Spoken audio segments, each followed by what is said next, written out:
pressure to just begin the geometry, the trig part of this question paper. It's a lot. It's a lot. It's a lot. Do you want to greet? Hi.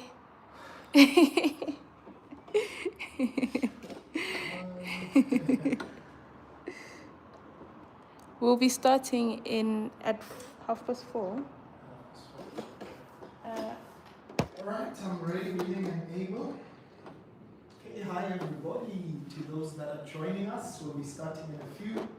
And let me quickly go and grab a cup of coffee. Because you're Mlungisi, guys. Look. Okay. Freeman? Yes.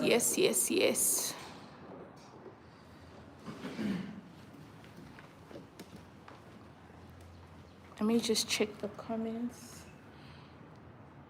Needed this right now. I was about to take a nap because of lazy. Do not be lazy.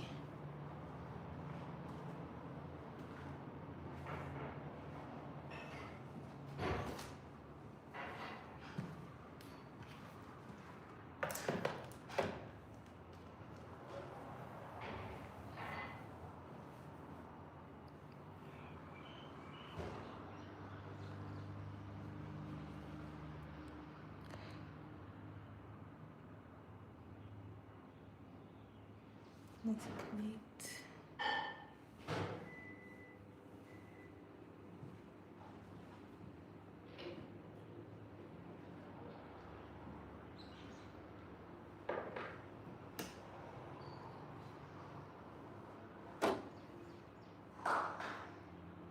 Hey, 2 minutes.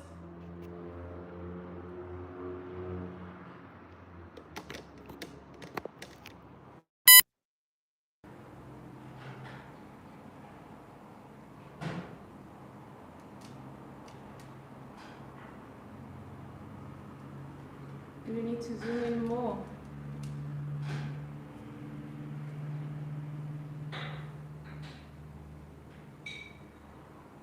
Can you guys see before we start? Just let me know.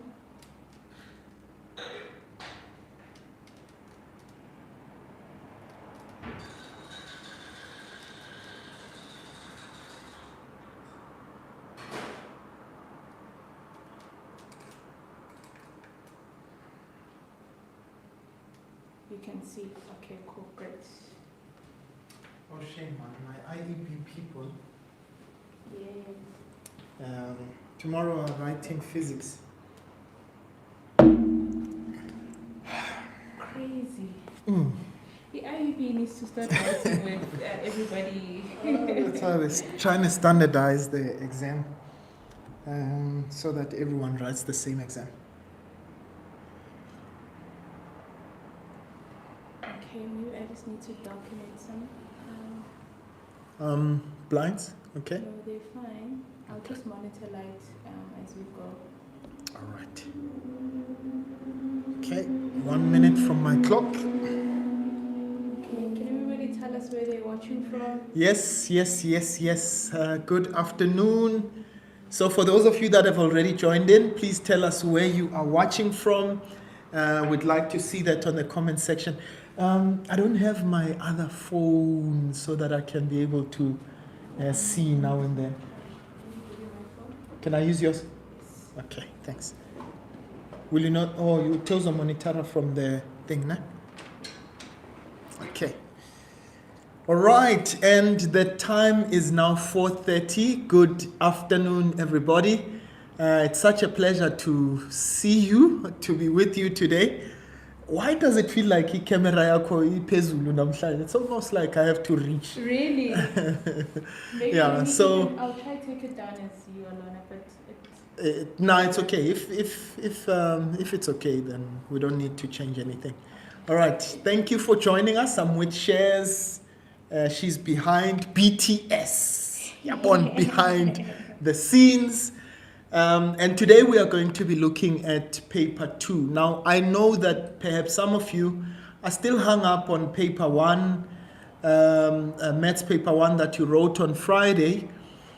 I want to quickly just tell you, please, can you get over it? Awufuna ukuvela ekamereni? No, Funa bengafuna uvele. disturb. Bengafuna disturb. Okay. Please charge it because it's on 1%. All right. Okay, just give me a second. Okay, I can take this one out.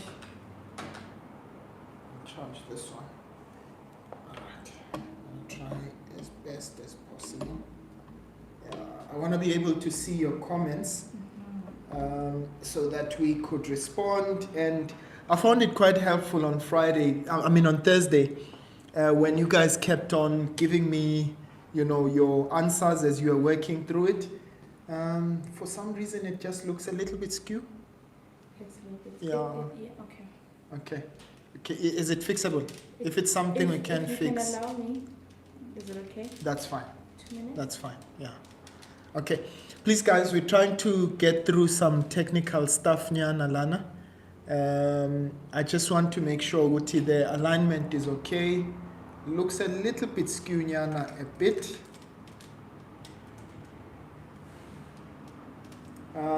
People are saying they can't hear any sound. Can we see shares? Shares, they want to see you. Someone is watching from Free State, Sassolberg. That's Kaylee Song Govender. Okay. Hi, Kaylee. All right. Yeah. No, this is much, much better. Is it much better? Much In terms better. of the height or the skewness? The skewness is better, but it's not at its best. Okay, but it's fine. We don't. I think as long as we can be able to see. All right. So first of all, I wanted to apologize. Maybe in the meantime, let me first apologize. We were meant to start at 4:30. Now, guys, let me tell you just how special you are. My sister is getting married today. I had to leave the occasion and the event so that I could come and do this live. So if you could see me, the pants that I'm wearing don't match the top I'm wearing. I was really formal, looking all wedding-like, and in that vibe. But I wanted to apologize because things ran a bit late. So as a result, we had to move things around. So just know how close you are to my heart. That is how important I regard what we do. So today I'm going to be looking at paper 2. And as I was saying, it is quite important for you, regardless of how you wrote. If paper 1 went extremely well, please just remember, we need to move on. We need to get over that, right? And now look at the battle or the mountain that we have for tomorrow. And if paper 1 did not go as well as it should have, please, again, I'm going to ask you the same thing. We need to move on and just, recalibrate and then just be able to do the best that we can for tomorrow. So I'm going to be covering trigonometry. I took the exam, the prelim paper from the Free State. It had some really, really interesting questions. So if you are, or if you have that question paper, right, I'll be starting with question 5. As I said, there are some really interesting questions and that I'm going to be doing with you. All right, now let's get started. In the meantime, I'm going to Zoom helps, guys. Okay. Right, we'll try, but you'll see as I'm writing. Nah? Okay, yeah, the camera was moving. For those of you that are complaining about the camera that's moving, we're trying to just get alignment. It should be stable now. So let's get right into it. All right. So firstly, we are given a question there. They say tan of theta is 8/6. This is between 0 and 90. Now, please remember, whenever we take those type of questions, it means that we need to first draw our triangle, right? So firstly, they've told us that this is in the first quadrant. It's between 0 and 90, so that can only be in the first quadrant. So which means, in this case, now remember what is 10? 10 is y/x. So which means our x value is 6, right? It means our y value is 8. So now we will need to get the r value, and all we need to do is use Pythagoras. So that's r squared is equals to x squared plus y squared, and so that will give us 6 squared plus 8 squared. And please, if you can, help me out with that. So that's 8 squared plus 6 squared, and we get the answer there, the square root of that, okay, to get the value of r. That will simply give us 10. So which means our r value is 10. Now please, I want you to note, they've given us an expression there. They said to us 10 the sine of theta plus x is equal to, they've given us that expression, the equation. They said show that 10 the sine of theta plus x will give us 6 sine x plus 8 cos of x. Now that we know, in this case I'm going to just simply remove this, right? Let's write down the expression that we have on the left hand side. So I am working on the left hand side. We've got 10 the sine of theta plus x. Now remember, this is where we are going to use the compound angle formula, right? So that means in this case, remember, sine of a plus b. Okay, so that will give us the sine of theta cos of x plus cos of theta sine of x.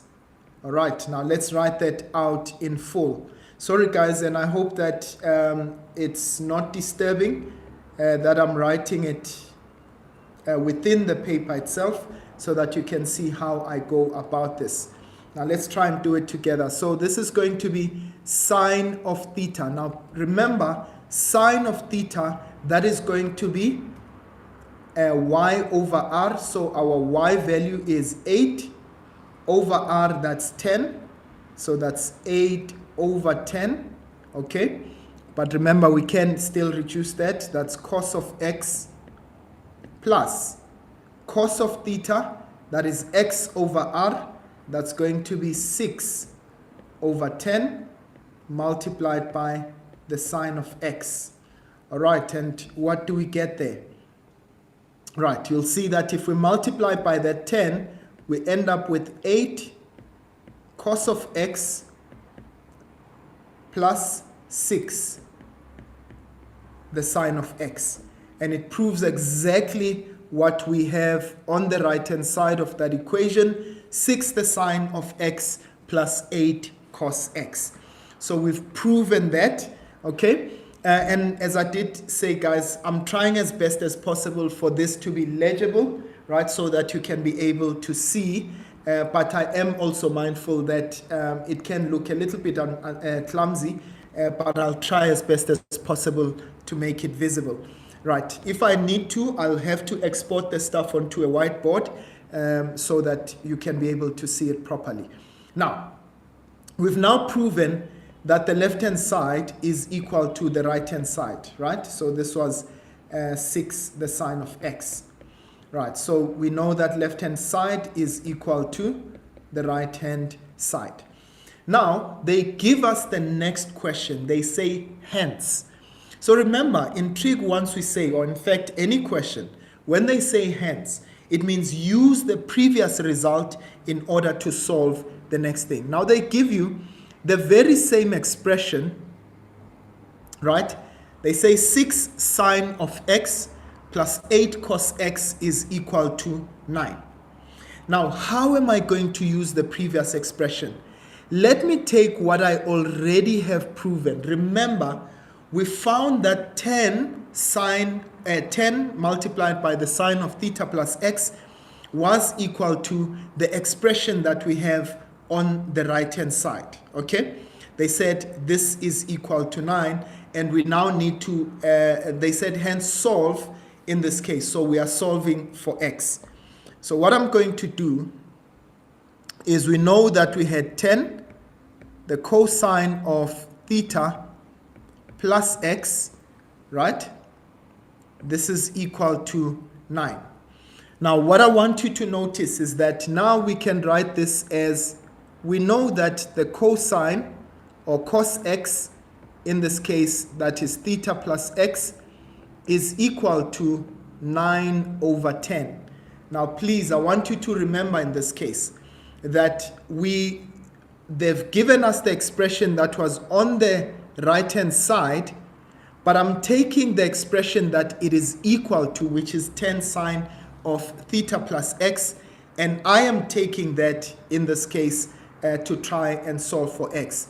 And note that they did not say to us that we cannot use a calculator in this regard. Okay? Now, in this case, I'm simply going to say, well, so theta plus x is equal to, now remember, we're now going to take the arc cosine of 9 over 10. Now, what we need to remember is that theta was an angle that was in the first quadrant, right? So we can find out what the value of theta is in that regard, right? So what I'm going to do is I'm going to take the arc10 of theta. I'm looking for my calculator. Oh, there. Right. So shift. They're saying it's sine, not cos. Huh? Oh, did I write cos? Oh, yes. Thank you. So it's 10 multiplied by the sine. Thank you for that. Okay, so this would be arc sine of 9 over 10. Okay?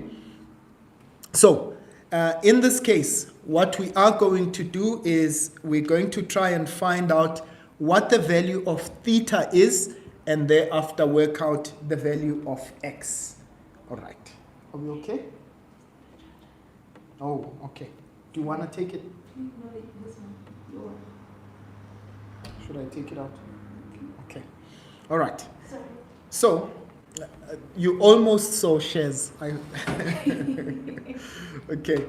Right. So, on this side, what I'm going to do is work out what is the value of theta in terms of its value, right? So, in this case, we had 10 of theta, which was 8 over 6. We can find out what the value of theta is. So theta would be equal to the arc10 of 8 over 6. Okay, and I'm going to say shift a 10. Shift 10 of 8 divided by 6. And this would be equal to 53.13, right? Now that is in the first quadrant. I'm not looking for a general formula. I'm looking for the specific angle. I am restricted to the first quadrant. So now I know what the value of theta is, right? Now, they also gave us a restriction for for x. They say x must be any angle between 0 and 360. So we're going to do that. So I'm going to say, well, theta plus we've got x, okay, would be arc sine. And please remember, when we are working out for the arc sine of an angle, you can use what we call so shift the sine. So shift sine of 9 divided by 10. And in this case, I get 64.16, okay? But please remember, so that's 64.16, right? But remember, for sine to be positive, it is positive on two quadrants, right? It's going to be this angle plus k 360, where k is an element of integers. But where's the other angle? So that's theta plus x. Theta plus x. But where's the other angle? The other angle would be at the point, now please I want you to note, we know that we're going to say 180 minus. Remember, sine is positive also on the first quadrant as well as on the second quadrant. So that would be 180 minus 64.16, right? Plus K 360, right? 10, I see where someone is asking where 10 is coming from. So 10 is coming from this, where we started. They gave us that 10 of theta is equal to 8 over 6. So I'm looking for the specific angle that is theta, okay? So that I can be able to work out the value of the angle that is x. All right, so this is plus K 360. Again, this is where K is an element of integers. Now, please remember, we've got two solutions that we have in this case. So we said theta is 53 plus 13. So which means it's 53 plus 0.13 plus x is equal to 64.16 plus K 360. The other angle would be 53.13 plus x is equal to, now what's 180 minus 64.16? 180 minus 64.16. I get 115.84 plus K 360. Right. Now what we're going to have to do, ladies and gents, is that we're going to have to work through these angles. So I get a value of x here. Let's get the actual value for x. That's 64.16 minus 53.13. I get 11.03 plus K 360. Or I get x is equal to, I've got 115.84, 115.84, that's minus 53.13. Okay, and I get a value 62.71 plus K 360. Now, what we're going to have to do is work through each and every one of these and see which answers will fit the restriction that we have, in this case, that are between 0 and 360. Remember, they did say that x is between 0 and 360. And what we can do is make k equal to 0 first, make k equal to 1. But the only two answers that will be possible in this case is that x will be equal to 11.03 as well as x is equal to 62.71. So those are the two answers that we will work with. I hope that makes sense, guys. They say I wrote plus K 360 twice. Oh, yes. Okay, on the first one. There. Right, I wanted to say K is an element of integers. Please don't worry about those. We will continue. I hope that makes sense, guys. So I am going to move on to the next one because there is quite a lot on this question paper that I do want us to still look through. So please do bear with me if I don't stay too long on a question so that we can cover as much as we possibly can. Right, now let's go on to the next question. So the next question, they say to us, maybe let me just remove this quickly. Right. So we are given there an expression that we are meant to reduce, okay? So meaning we are going to use our reduction formula in order to simplify that expression. I'm going to try and zoom in a little bit. So if I look at this expression that are meant to simplify, so that is question 5.2. So first of all, I've got cos of 90 plus x. So firstly, I need to ask myself, we're going to use the cast diagram. CAST, right? So cos of 90 plus, where is it? In which quadrant? That's going to be in the second quadrant. How is cos in that quadrant? Cos is negative, right? And in this case, when we've got 90 or 270, we're going to use our co-ratios. So in that case, it means that that changes to sine of x. And then I've got cos of x minus 180. Now, please, I want you to remember, we always want to have it, we always want to have it the other way around, 180 plus or 180 minus. So what we normally do is just add 360 to that. So 360 minus 180, right, would simply give me, so this would change to cos of 180 plus x, right? Now please remember, what have I done? I've said x minus 180 plus 360. And so 360 minus 180, I end up with x plus 180. So now I've got 180 plus, okay? Now remember, guys, in reduction formulae, I can add 360 or subtract 360, and it still does not change the expression, okay? Obviously, our trig ratios repeat at every 360-degree cycle, so in that case, it doesn't change anything.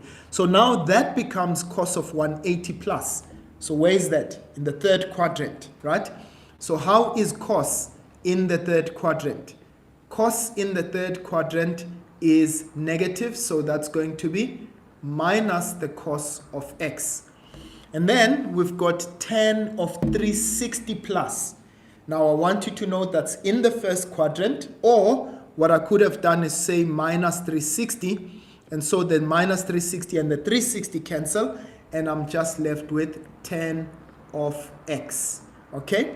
Right, 10 is positive in the first quadrant. All of them are positive in the first quadrant. And then let's try and express the two that are at the bottom. So I've got cos of 240. So please note, when I've got numbers, usually I might need to reduce them into special angles, right?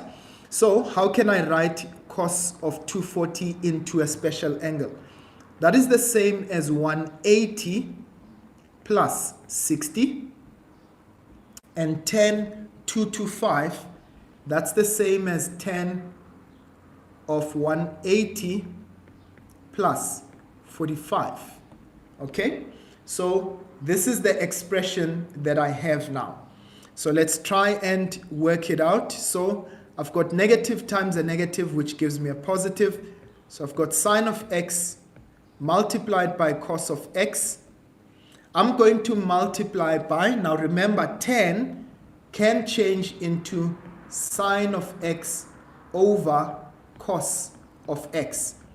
This is all divided by, now please, I want you to note, I've got cos of 180 plus 60, right?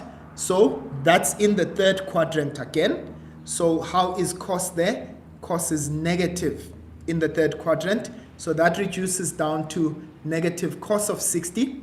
Right, that is multiplied by 10 of 180 plus 45. That's in the third quadrant again. 10 is positive in the third quadrant, so that reduces to 10 of 45.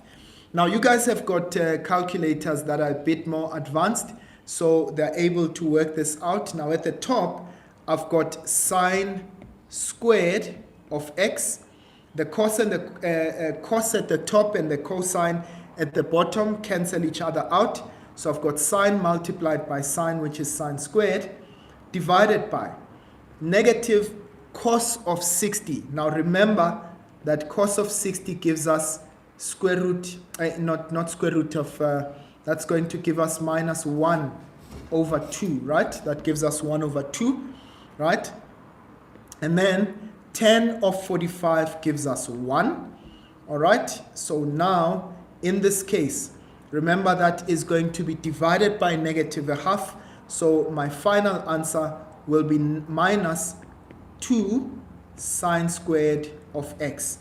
Now, if you're wondering where that came from, I can multiply the bottom by negative 2, but what I do at the bottom, I do at the top. So the negative 2 cancels out with the half there. So I end up with negative 2 sine squared of x. So that will be what our final answer looks like. Okay, right. I hope that everyone is well. As I did say, I do apologize that I have to write this within here so that I can save us a little bit of time instead of me transcribing this again onto our whiteboard. All right, now let's go into proving identities. So the answer that we got there was negative sine squared, 2 sine squared rather. So please remember your special angles. All right, now let's prove the identity. So they've got for us 1 plus cos of 2a. Okay, so I'm going to write that down over there. All right, so this is 1 plus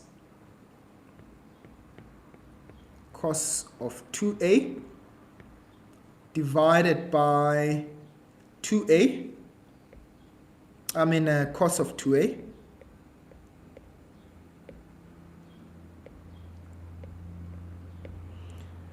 Now we are asked to prove that this is equal to the tan of 2a divided by tan of a. All right, now let's prove identities. Remember, when we are proving identities, you work with the left and the right hand side separately. Okay, so in this case I'm going to work with the left and the right hand side, right? I see to those who want to zoom, I'm not sure what that is. Okay, so what we are going to try and do is reduce all of the double angles into single angles, right?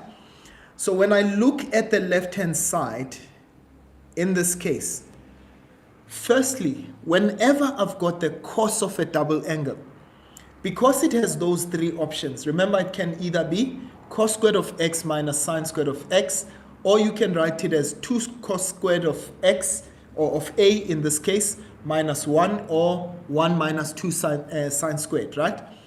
Now, if you're not sure, what I would have done, in fact, in this case, would have to write the right-hand side. I always say the first thing that I do is write down everything in terms of sine and cos. So I've got sine of 2a divided by cos of 2a, right? So I've got tan of 2a, which I write as sine 2a divided by cos of 2a, divided by tan of a.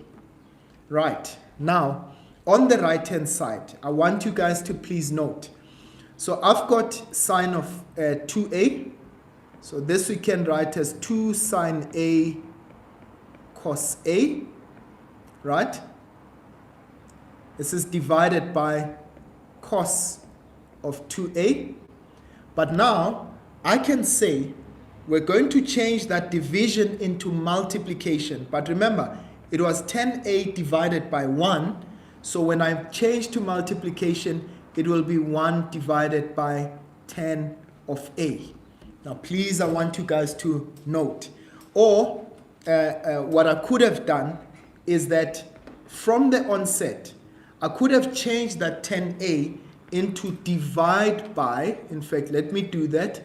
This would be divide by sine a divided by cos of a.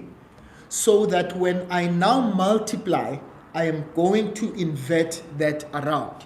So this is going to be cos of a divided by sine of a. Now let's get the things that are going to cancel out. So sine a is going to cancel out with that sine a. At the top, I'm left with 2 cos squared of a divided by cos of 2a. Now I'm going to leave this as is because when I look at the left hand side, I can see I've got cos 2a at the denominator. So now that I've simplified this, let's now go and work on the left hand side. I'm going to say, well, on the left-hand side, I'm going to reduce that to a single angle, but I already have cos squared there. So I know I can change that cos of 2a into 2 cos squared of a minus 1. And this is divided by, now I don't even need to put that in brackets, right? This is divided by cos of 2a. So look at that. The 1 minus the 1, they cancel each other out. What do I have left? I've got 2 cos squared of a divided by cos of 2a. Now, ladies and gents, I want you to note, left-hand side is now equal to right-hand side. You didn't have to do it exactly like I did it, right? You could have worked out from the left-hand side all the way through until you find something that looks like the right-hand side, but I chose to do this a little bit differently. Now, whenever you're dealing with proving of identities, I always say, the first thing, change everything into sine and cos. Secondly, try to make all your double angles into single angles, okay? If you've got any fractions, try and add them by finding the lowest common denominator, and sometimes you might need to factorize, okay? So that is how you're going to do it. Please, guys, I do ask, don't find yourself in a situation where you are just running around in circles and you don't know what you are doing, okay? Right, so let's go to the next question. Are we still doing well? We are doing okay, But they can't see. not that they can't see, it's just they're a bit lost. Where? This is a very tricky topic for them. Yeah. Okay. Yeah. You do have... Am I going too fast? Maybe should I slow down? Maybe just slow down a little bit. Okay. Yeah. All right. So am I? Should I repeat that? What we just did? I think go to the next one and then Go to we'll the next see. one. Yeah. Okay. Yeah. All right. We'll see. We'll gauge from your response. Yes. Okay. Right. I am trying to read my comments, but sometimes, guys, because I'm looking at the screen, I'm not able to see them quick enough.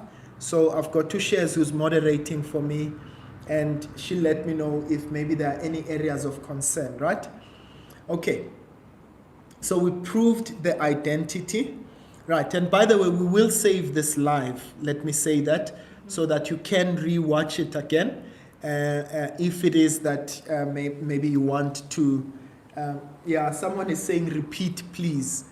Okay. May I just ask this, because of time, maybe can I just move on?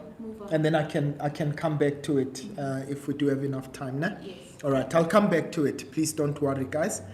Right, and then we are now given 5.4.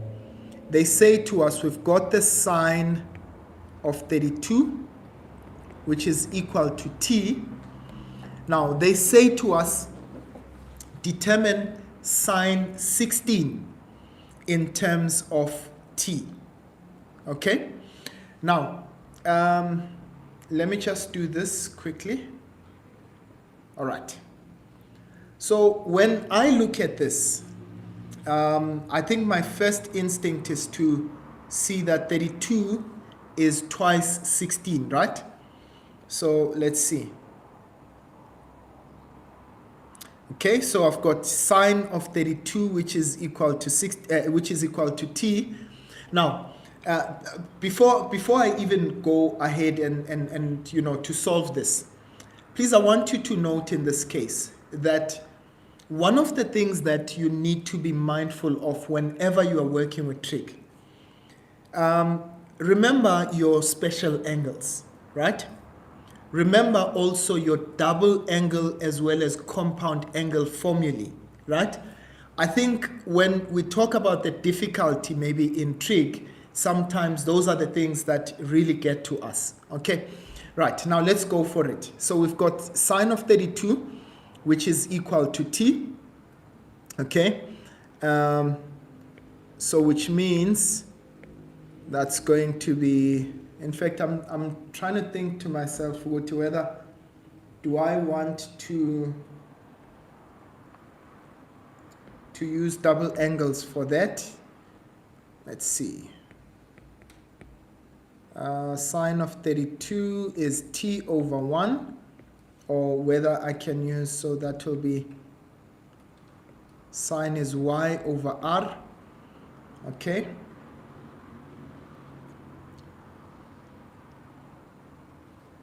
Yeah. Okay. Right. So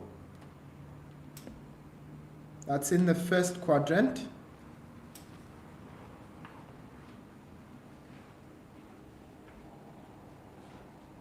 Okay, so I am going to say that's going to be t. So t is y and 1 is r. Now, you are going to use Pythagoras in this case once again. And you'll see that once you get this, that's going to be 1 minus t squared. That's going to be the x part of this, right? Now, if I write sine of 16, okay? Sine of 16 is equal to, now please I want you to note, okay, that sine of 32 is 2 times the sine of 16. Sorry, not 2 times sine of 16, or rather sine of 2 times 16, right? Now, if I write this in this format, then what do I have? I've got 2 sine of 16 cos of 16, right? And now, if I'm looking at this, what they wanted us to find in this case was sine of 16, right?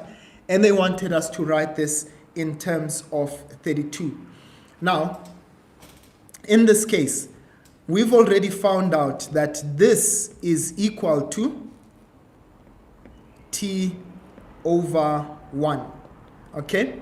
And in fact, I think rather it was better for us to use, let me see. If I say sine of 32,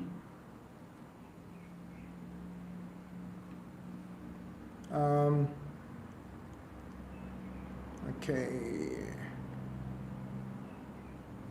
let me see. So sine of 32, okay.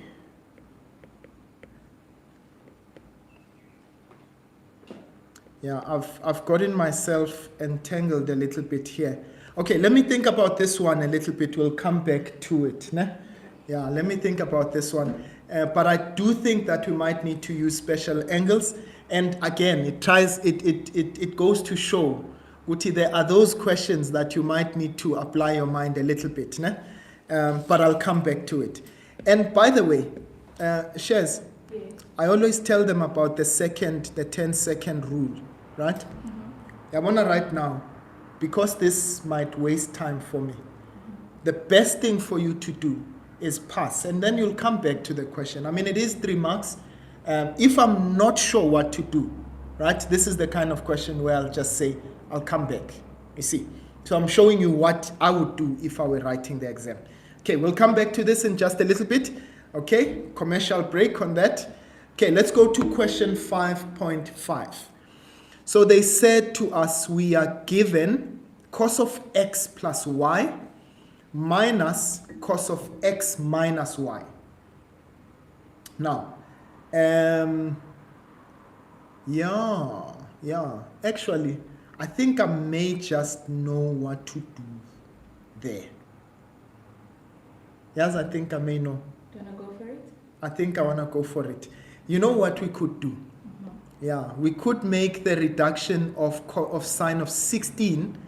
So remember, sine of 32 is equal to t, but I do know that that is 2 sine squared. No, sorry. 1 minus 2 sine squared of 16. nginamang. So we could write it as, yeah, sine of 32. We have, Alwand is saying, so can you use sine 32 because sine 2 bracket 16 is equals to 32, then use the double angle. Would that work? I can use what? Use sine 32. Sine 32?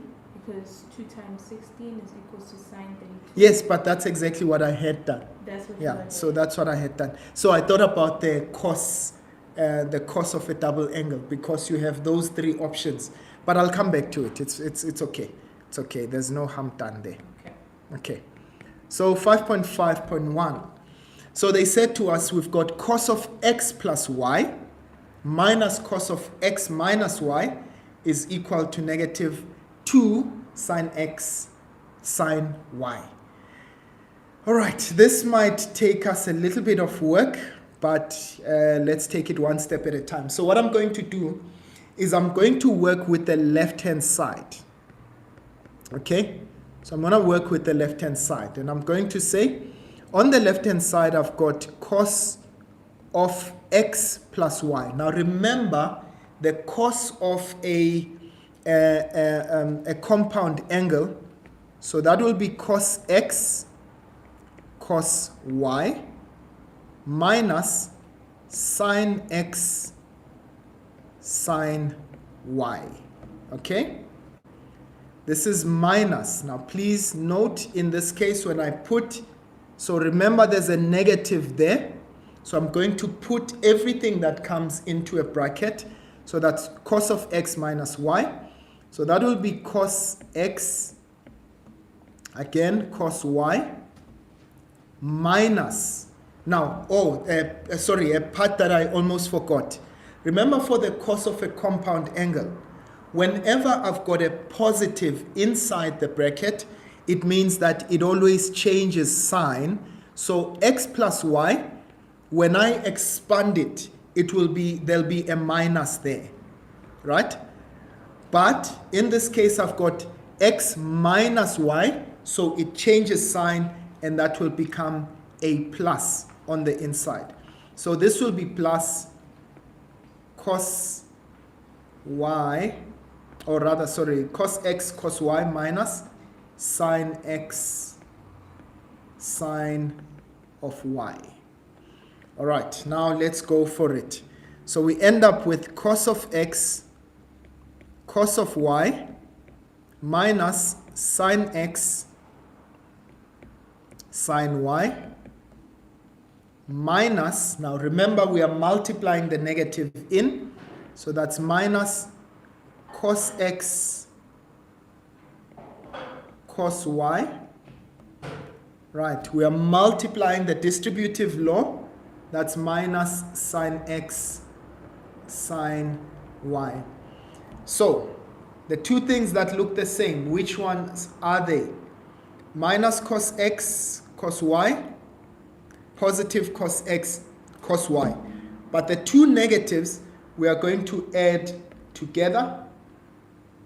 So I'm left with minus 2 sine x sine of y. So that is exactly what we have on the right hand side. So therefore I can say left hand side is equal to right hand side.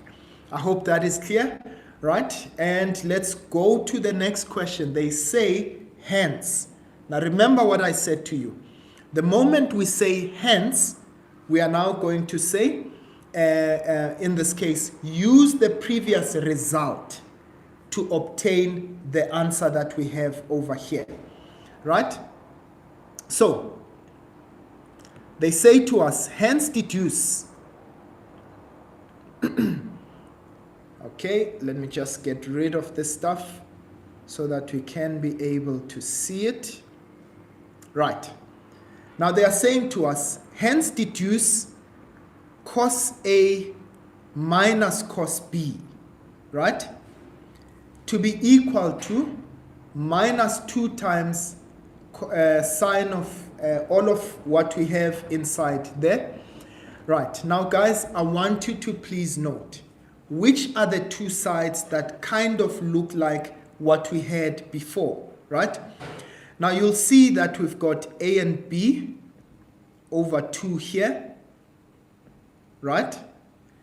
And in this case, this, what we've got, looks like what we have over there, right? Which means our x value in this case is a plus b over 2. Our y value is a minus b over 2. So now I'm going to write it in that old format that we had. Please stay with me on this one, right? So this means what I have on the right hand side, it might look a little bit tricky and confusing, right? But please just stay with me. It means this will be equal to what I have over here will be equal to cos, so which means my x is a plus b over 2, my y, so that's x, that's y, okay? So this will be cos, what is x? X is a plus b over 2 plus y. That's a minus b over 2, right? Remember, they said minus another cos. What's my angles? That's a plus b over 2 minus, now this time they said minus, my y is, so that's minus a minus b over 2. So let's try and solve what is in the brackets. Okay, so I've got a plus b over 2. Now please, I want you to note that our denominators are the same, so we can add. So we've got a plus b plus a minus b, right? And all of them are equal, are divided by 2. So what do I have inside that bracket? So that's minus the cosine. Again, I've got a plus b minus a plus b, right? Remember our distributive law. So we are multiplying by that negative. Negative times a will give us minus a. Negative times a negative b will give us a positive b. But this is also divided by 2. So I want you to note in this case, the b and minus b cancel each other out. So we'll have cos of 2a divided by 2 minus the cos. Again, we're going to have the same thing. The a and minus a cancel out, right? And so we are left with b plus b, and that's going to give us 2b divided by 2. And so as a result, this is going to become cos of a minus cos of b. And that is how we are able to use the previous result in order to obtain the answer that we had over there. I haven't forgotten that I still owe you that question there. I still need to just process it a little bit, and we will come back to it. So what we're going to do now is just look at some trig graphs so that we could get to Euclidean as quickly as we possibly can. All right. I don't know if we'll be able to finish everything we wanted today, but we'll try. Right. Now let's go on to trig graphs. All right. Now, they've given us a graph over there. And guys, I just want you to be reminded. So if you look at trig graphs, your calculators are able to do this well enough. So this is not a part where you should be losing marks. The interpretation of graphs, however, is very important. Okay, right, let's go for it. So they give us there f of theta, which is p cosine of theta plus q. Right, Now they say to us, write down the amplitude of f. Now this is very important. Please listen very carefully. So whenever the amplitude is, or rather whenever your graph experiences what we call a vertical shift, if you look at this, it's a graph of cosine, but what did they do? They shifted that graph vertically. They shifted it upwards so that the highest value is 3 and the lowest value is 1. Now please, I want you to listen very carefully. So the amplitude in that case, this is how you're going to work out the amplitude. You take the maximum value, right, minus the minimum value, and you divide that by 2. Okay? So the maximum value is 3. So just remember this. Max minus the minimum value, and this is divided by 2. Okay? Right. So let's take the maximum value. What is our maximum value? Our maximum value is 3 minus the minimum value is -1, and this would be divided by 2. So this will give us 3 plus 1, which is 4, divided by 2, and that gives us 2. So which means the amplitude of our graph is 2. So meaning, if it was just a standard graph, it would have its highest value at 2 and its lowest value at -2. That would be the amplitude of your graph. So please just keep this in mind. And then the next thing they say, write down the range of the graph. So the range is your minimum value and your maximum value. So in this case, y is an element of, what's our minimum value? -1. And our maximum value is 3. The highest value is 3 on that graph, and that is the range of our graph. Okay, right. And then the next question, they say, write down the values of P and Q. So if I note this, P denotes the amplitude, right? As I did say, if it was supposed to be a normal graph, what did I do? In this case, our amplitude is 2, but it is not at maximum 2. Where is the maximum? It's at 3. So what did I do? I shifted that graph 1 unit up. So which means my Q value should be equal to 1. So P is equal to 2. That's the amplitude. And Q is equal to 1. That's a vertical shift. So I shifted this graph 1 unit upwards. All right, this was a very interesting question. Right, on the same set of axes, sketch the graph of G, which is theta, is equal to minus the tan of minus 2 the tan of theta, right?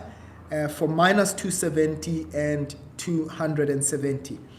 Now please remember, guys, your calculators are able to do this well, right? So what you are going to do is go to your calculators, go to mode, you go to table, so you go to mode, then table, right?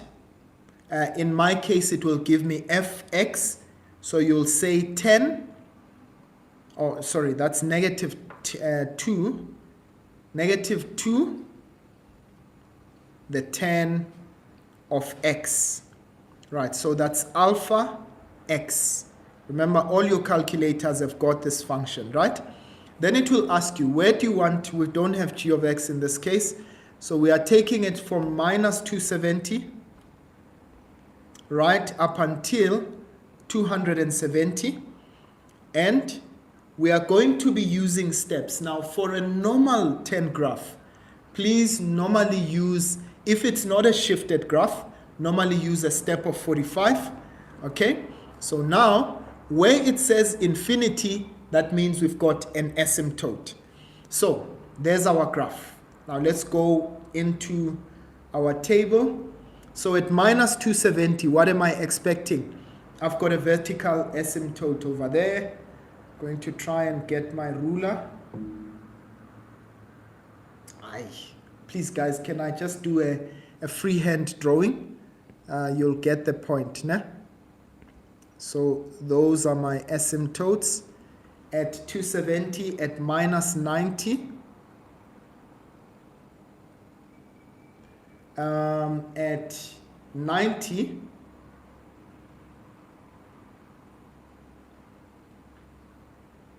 and as well as at 270 again. So I've got another vertical asymptote. Right, now notice at minus 225, in fact, let me start at 0. My graph says at 0 it's equal to 0, right? At 45, my graph is negative 2. Okay? And at 90, that's our asymptote. At 135, our graph is equal to positive 2. And we've got at 180, our graph is 0. Okay, at 225, it is negative 2. Okay, so there's our graph. So which means we're going to have a graph that looks like this. Remember that the 10 graph is that weird looking graph. We're trying our level best. Okay, so we've got this position over here. Okay, and on the negative side, at negative 45, the graph is equal to 2. So that's what it looks like. At 135, negative 135, that is, it's negative 2.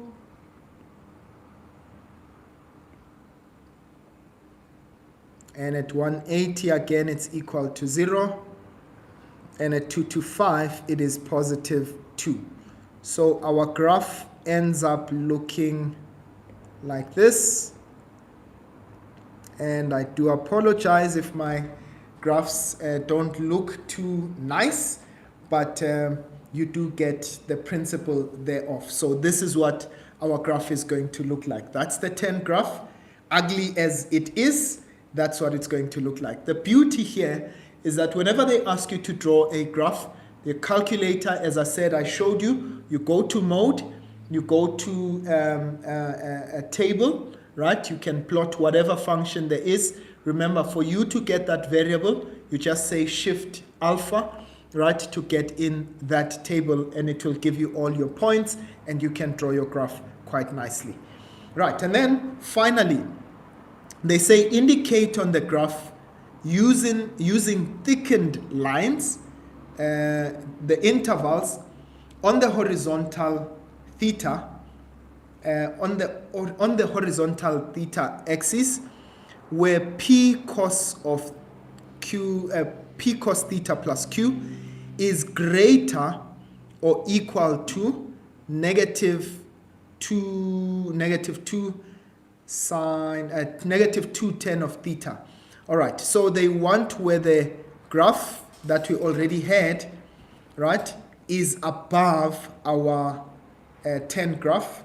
Now they said we must use thickened lines, using thickened line intervals on the horizontal theta axis. Okay, so this is what we're going to do. Okay, thickened line intervals. So where is our 10 graph? Now note this. Where is our original graph that was there, the cos graph, above our 10 graph? Okay, let's have a look at it. Where the graph is above. So you can see, I want to just try and show you with a different color where the 10 graph is below, right? So you can see the 10 graph is below over there. As sometimes this thing can really frustrate you. Okay, there we go. Right, so there it is. Our 10 graph is below our sine graph in this case, right? And up until we get to the asymptote. Okay, right, so the 10 graph is below there. Where's another point where the 10 graph is below? It is over here. Okay, below, and again the 10 graph is below over here. Now, they didn't ask us to show the interval because we don't know where the two graphs intersect. But they said to us, show it to us by drawing a thickened line on the theta axis. I'm going to show that line with red. So it's going to be from this point here up until we get to the asymptote. And it's also going to be from this point here till the asymptote. And finally, from this point here up until we get to the other asymptote. So those are all the x values, right, where we meet that condition where p cos of theta plus q is greater, so meaning the original graph is above the 10 graph. Okay, so I hope that makes sense, guys. They did not ask you to write down the interval, but they asked you to show through a horizontal line. And with that said, I am going to be moving on from this question. I don't know. A charger. Oh, you need the charger? Yes, please. Okay. Okay, all right. Let's do this. Ushes young Hlupa today. Okay. All right. There we go. Thank you.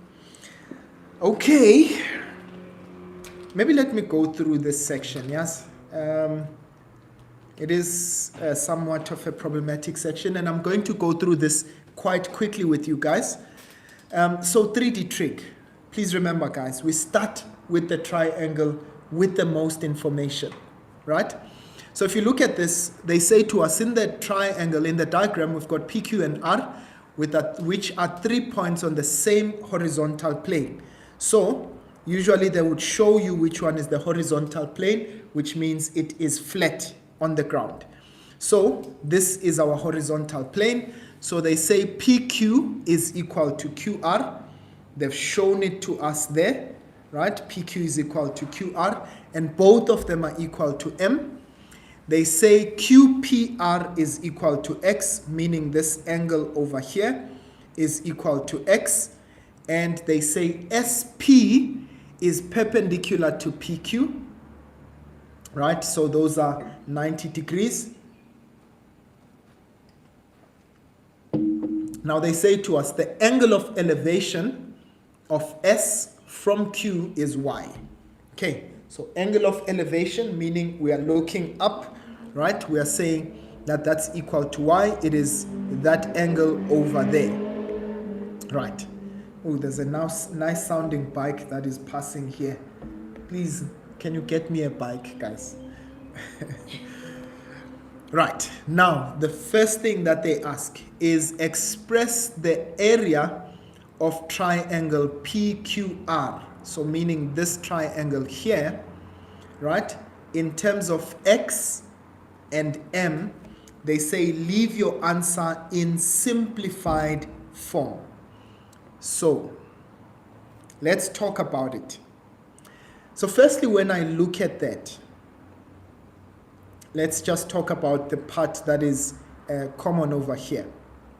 So they wanted us to express this area in terms of x and r. Now, I want you to note, do you realize that the angle here, which is angle PQR, right, over here, will be equal to x. Why is that? Remember that when I've got an isosceles triangle, right, what do we say? Angles opposite equal sides. Now, they told us that side PQ, PR is equal to QR. So those two sides are equal, so therefore their base angles are also equal. Now please, I want you to note, that means we can find angle R1, right? What is angle R1? If this angle is equal to x, and that's equal to x, what should be the size of this angle? That will be 180 minus 2x. And why is that? That's the sum of angles on a triangle. And please, you're going to write all of that down, okay? Don't assume that your examiner knows what you're doing. So I'm going to say in triangle PQR, we were already told that PR is equal to QR. That's given. So therefore, it means angle QPR is equal to angle I'm going to say RQP. RQP. Why is that? That's angles opposite equal sides. So, I'm trying to show you guys that trig is not isolated from Euclidean geometry. We still are going to prove here using deductive reasoning, right? So now, that means that angle R1 plus angle QPR plus RQP rather, is equal to 180, and we know these are angles in a triangle, sum of angles in a triangle, and so that means that angle R1 will be equal to 180 minus 2x. That's very important for us. So now, why am I wanting to find that angle? Because remember, we know the two sides are equal to m. So what does that mean? Whenever we take the area, we are looking for two sides and the included angle, the angle in between those two sides. So therefore, it means that I am going to say the area, okay, I'm going to try and get some space here. So the area of triangle PQR will be equals to half of PR times QR, PRQR, that's multiplied by the sine of angle R1. Sorry, I don't have enough space. That's the sine of angle R1. Okay, I'm going to try and squeeze it in here. The sine of angle R1. Right, now let's write that down. So that's going to be half. That's m times m, right? Remember those two sides are m, so that's half m squared multiplied by the sine of, remember what R1 was? That's 180 minus 2x. So what does this give us? That will be half m squared. Right, so we are using, in this case, the reduction formula. Sine of 180 minus, sine is positive in the second quadrant, so that will be sine of 2x. So that means the area there will be half m squared sine of 2x. Sine of 2x. Now, they say to us, show that PQ is equal to 2m cos of x. Now, where's PQ? There we go. Right. So we are looking for that side. Né? We're looking for side PQ. And in this case, it is still in terms of x. Now I'm going to use, in this case, the sine rule. So remember, when you don't have a 90-degree triangle, there are two rules that we can use. We use the cosine rule. And whenever you use the cosine rule, it's when I've got two sides and an included angle, just like the area rule. Or, in this case, I can use the sine rule.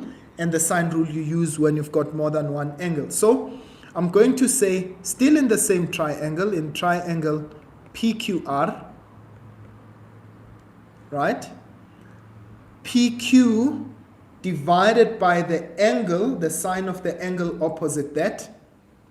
So PQ divided by the sine of angle R1 is equal to, I can choose any of the other two sides, which is equal to PR and the sine of the angle opposite that side. So that would be PR divided by the sine of angle Q1, right? Angle Q1. Now let's have a look at it. So that's PQ divided by the sine of 180 minus 2x. This is equal to PR. Now remember, PR is equal to M. That's M divided by the sine of x. Right, now let's try and simplify this as much as we can. So PQ will be equal to, now I'm going to multiply this to the other side.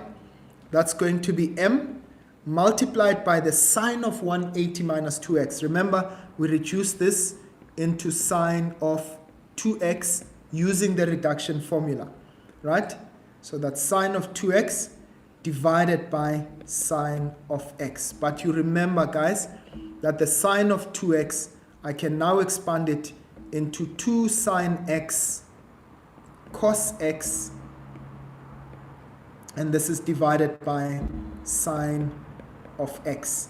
And note in this case that I can cancel out sine of x with sine of x, and what am I left with? I'm left with 2m multiplied by cos of x. And that's exactly what they had asked me to prove over there. Right, I hope that is still clear with all of us, guys.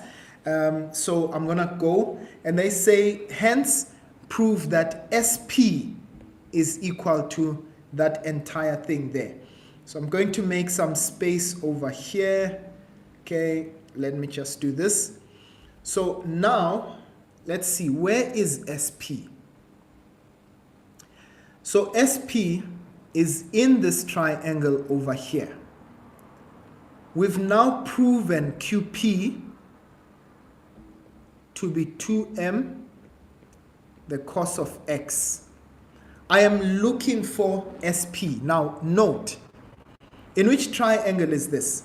I'm going to be working in triangle PSQ or SQP. So, in triangle SQP. Now, note, it is a 90-degree triangle. I've got the side QP, which is adjacent to angle Y. And I also have the opposite side that, or rather, I want the opposite side. So which trig ratio? It's a 90-degree triangle, remember. So now it means I can use my trig ratios. So which means I will say tan of Y is equal to opposite, that's SP, divided by the adjacent, which is QP. And in this case, I can try to multiply, not try, I'm going to multiply. So SP will be QP multiplied by tan of Y. And so we remember that QP is 2m cos of x tan of Y, right? So that will be exactly what they asked us to prove. over there. All right. Shoo, guys, trig has been a lot. Okay. I hope that you are well. Let me just see. Are there any? Is there anything? No, we're ready for Euclidean. We're ready for Euclidean. All right, now let's go into Euclidean geometry. Right, I think the first thing that they had for us here was the proof. There are specific proofs that you are meant to know. And just to quickly show you, this is out of 6 marks, guys. And for me, it's one of those proofs that are really quite straightforward. So they want us to prove the theorem that states that the opposite angles of a cyclic quad are supplementary, right? So what you do, and please, you are going to communicate this. You are going to first start by constructing. So whenever they want you to prove, you're going to construct. Okay? So I am going to construct. They wanted us to use A and C. Okay, that's fine. Right. So I am going to construct, and please note that's not a straight line. It's not a diameter, right? It's 2 lines. So construct line OB, or rather radii, OD and OB. That's very important. That's the first thing. Now, such that we've got O1 as well as O2. So you're going to have those 2 angles. One is going to be a reflex angle and one is going to be an obtuse angle, right? So now, such that O1, angle O1, note, is equal to, so remember, angle at center is twice the angle at circumference. So O1 is equal to 2 times angle A. That's angle at center equals to 2 times angle at circumference. Right. And then I've got O2, which is this angle over here. Again, O2 will be 2 times angle C, again for the same reason. So this is 2 times angle C for the same reason. Angle at center is twice angle at circumference. And now I want you to note O1 plus O2 are equal to 360. At sum of angles around a point, or you can say sum of angles around a revolution, right? A point. Okay, so O1 plus O2 is equal to 360, so which means 2 times A plus 2 times angle C will be equal to 360, since they are equal. And so now we can take out 2 as a common factor.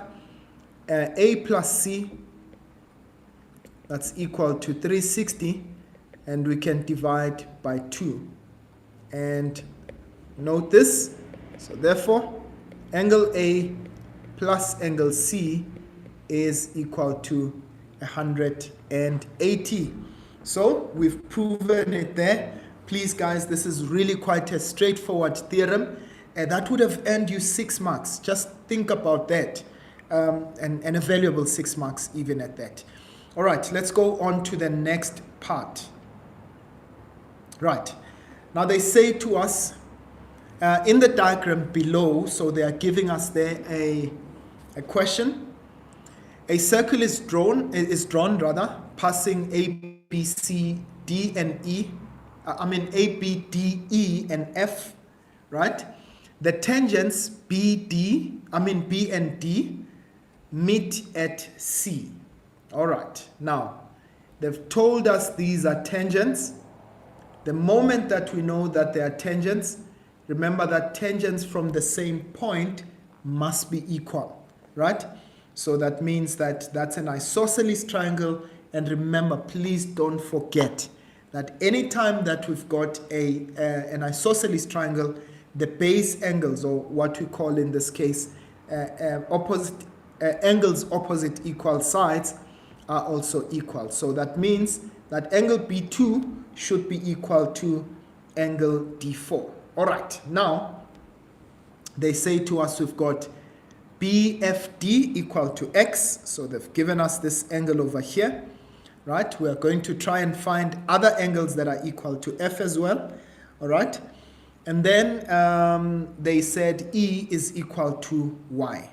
Right, now they said to us express the following in terms of X and Y, giving reasons. Right, so firstly they want B2. What I would normally do in a question like this is I would try and work with the diagram. Try to work, one of my students recently, Umahle, taught us Dr. Ban. I think Dr. Cape Town, yeah, DRCPT, right? So that's what you look for: diameters, you look for radii, you look for tangents, and so on. So let's look for angles that would either be equal to X. Now, if I look at this, right, angle D4 would be equal to X. Why is that? Right, if I look at this, it is in this case an angle between, that's the 10 chord theorem, right? So D4 would be equal to angle P2, right? So there's our 10 chord theorem. But you also could have used the 10 chord theorem also for angle B2. So B2 is equal to X. And in my case, I would say, well, it means angle C would be 180 minus 2x. Whether we are going to use that or not, but I know that they are related. It is related to X, okay? Right. Now, if I look at angle Y, notice that you've got a cyclic quad, right? I've got a cyclic quad there. In fact, I've got two cyclic quads, right? But if I look at that as a cyclic quad, angle A becomes 180 minus minus Y. That's 180 minus Y. And remember, why is that? Because we've got opposite angles of a cyclic quad. The theorem that we've just proven just now, that the opposite angles of a cyclic quad are supplementary. And that would be the same. It means that also angle B1 is equal to 180 minus Y. All right. And what else? Which other angles, Shes? Which other angles can you find? Okay, let's look at the angles that they want us to find. Firstly, angle B2. So B2, we said, is equal to angle F2, right? And that's equal to X. And what's the reason? We said that's the 10 chord theorem. And then we looked for angle D4. D4 was the same as well. That's also equal to angle F2. We can still say this is equal to X for the same reason, 10 chord theorem. If you didn't want to use that, you can say that F2, or rather B2 is equals to D4, right? And you can say these are angles opposite equal sides. But I think it's easier and much quicker to use the 10 chord theorem. And then they said we need to find angle C. Where is angle C? Where is angle C? All right, angle C is equal to 180 minus 2x. You remember we found that angle over there, right? And we said in this case that B2 is equal to D4. So I'm going to write it out in this case. So B2 is equal to D4, which is equal to X. All right, and we've just proven this. There's B2 and there's D4. Okay, so that's proven. So angle C plus B2 plus D4 are equal to 180. That's the sum of angles in a triangle, right? Remember, they form that entire triangle. So therefore, angle C will be equal to 180 minus B2 minus D4. So that will be 180 minus X, which gives us 180 minus 2X. All right, so we've got that angle over there. All right, let's go to the next one. They wanted to find angle A. All right, we found angle A. We said angle A is equal to 180 minus angle E, right? And therefore equal to 180 minus Y. But why is that the reason? That is because of opposite angles of a cyclic quad.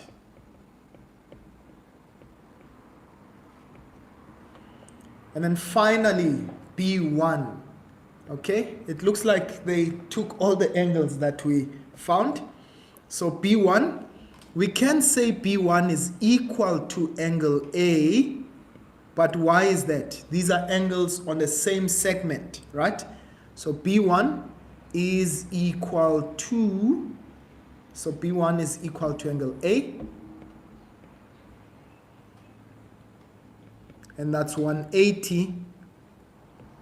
Sorry, I'm just going to remove this.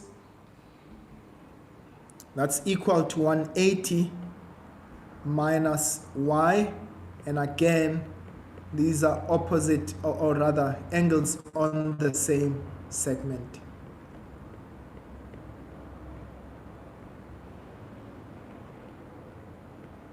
Right. Guys, I'm just trying to show you, Guti. You see, this monster called Euclidean geometry, we can be able to defeat it if we only know what we are doing. Nah? All right. I think I'm going to go for the last one. It's on proportionality, right? Let's try and work through it as quickly as we possibly can. Right. So, and then we will close it out. Hopefully. Why are you? Because you promised to go back to Or to that other question. Okay. Right. So in the diagram below, we've got two circles, right? That touch, two circles touch internally at A, right? Now they say to us we've got AB, which is the diameter of a large circle, So we've got AB. Right. Now note it is a diameter. Automatically, when they tell me that this is a diameter, I already know that this angle C here must be equal to 90 degrees. Please remember that. Okay? Please remember that. Because of angles on a semicircle, right? And then they also tell us AB is a diameter. Okay, we've already, of the large circle. AL is the diameter of the smaller circle. So AL, which is this guy here, it's also a diameter of the smaller circle. So what does that do? It means that this angle here, or rather line LD, must be parallel to BC. Okay, very important. And then they say to us S and L are the centers of the circle. Okay, so S and L are the centers, okay? And then, all right. And then they say D is the midpoint of the smaller circle. Oh, D is the point on the smaller circle, and C is the point on the larger circle. ADC is a straight line, okay? And then M is a point on LP such that MN is parallel to, all right, so we've got that group of parallel lines. All right, now let's go for it. So they say to us, prove that DL is parallel to CB, right? That's exactly what we have done, right?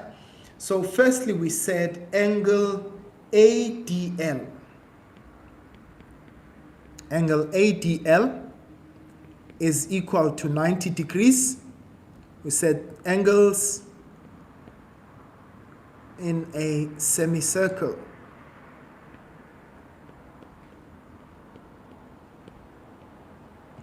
Okay, so ADL is 90, ACB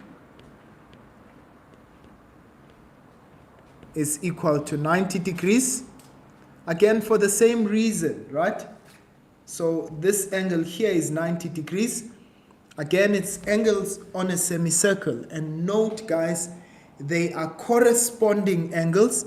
So I can say, therefore, it means that LD or DL is parallel to CB. And why is that? This is the converse, right? Remember, I proved that corresponding angles are equal. Therefore, it makes the lines parallel. So this is the converse of corresponding angles are equal. All right. Awesome stuff. Now they say to us, prove that 2SD. Now let's check. 2SD is equal to LC. All right. So you're going to use the midpoint theorem. Now, please, I want you to stay with me in this case. Right. Now, remember, what does the midpoint theorem state? Right? Firstly, what do I notice in this case? I know that AS is equal to LS, okay? So AS is equals to SL, they are radii, all right? Again, I know that AD would be equal to DC. Now, why is that? I have got the theorem there that says a line from the center, look at this, here's the line from the center, is perpendicular to a diameter. And I'm talking about the bigger circle now, right?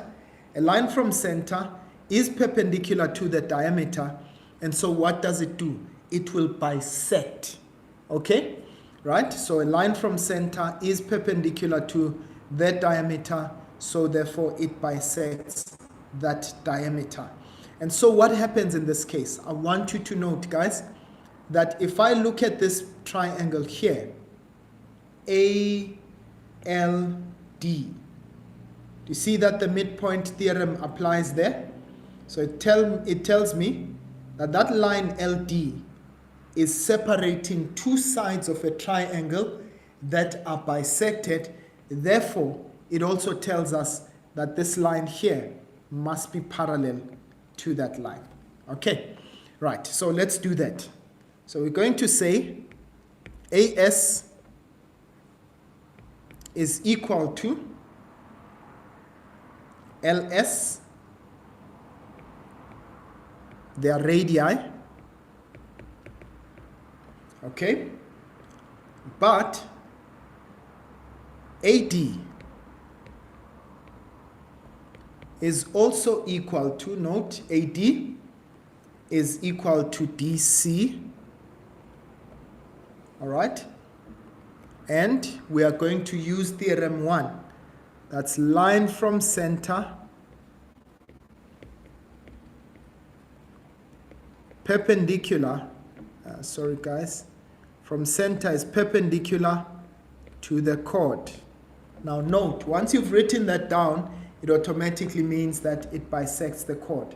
So notice, in this case, it makes AD equal to DC. And now what does that mean? It means that therefore line SD is parallel to LC. So SD, this line here, is parallel to SD. Now notice, what does the midpoint theorem say? The converse of the midpoint theorem. The first one says if a line drawn, right, is parallel to the third side of a triangle, right, and bisects one pair, it means it will bisect the other pair. But now, what do we have? We've got two sides of a triangle that are bisected by line SD, so therefore it means that that would be the converse of the midpoint theorem. So in this case, SD, no, I said SD is parallel to SD. SD is parallel to LC. Okay. And so now, that's the converse of the midpoint theorem. Right? And so now we know, when we've got the midpoint theorem, that therefore, if I'm just looking for space, guys, sorry if I am moving around quite a lot. So note, it means if I take AS over AL, AS over AL, this will be equal to AD over AC. This will be equal to SD divided by LC. And this is equal to 1 over 2. But why is it equal to 1 over 2? Because of the midpoint theorem. Okay, right. All right. Yo, someone is saying 3 hours nyana. Aye, guys, no, 3 hours. So in that case, because we've proven, so this means that 2SD, notice SD over LC is 1 over 2. So it means that SD, if you cross multiply, will be 2 times LC. And please, when they ask you to prove something like that, chances are that we might need to use it somewhere. Né? Okay, I'm not sure at this moment if we are going to use it, but chances are that we might need to use it. Now they say to us, determine the value of SL divided by AB. Let's see. SL, where's SL? SL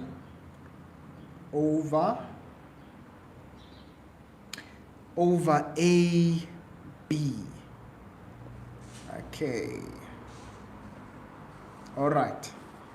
Now, they said I must just determine the value, né? But I want you to note in this case, when I look at this, now I want you to think of it this way. I've got, okay, maybe let me write it down. Okay, so I've got another midpoint theorem that I can have here, or rather, if I look at AL, right?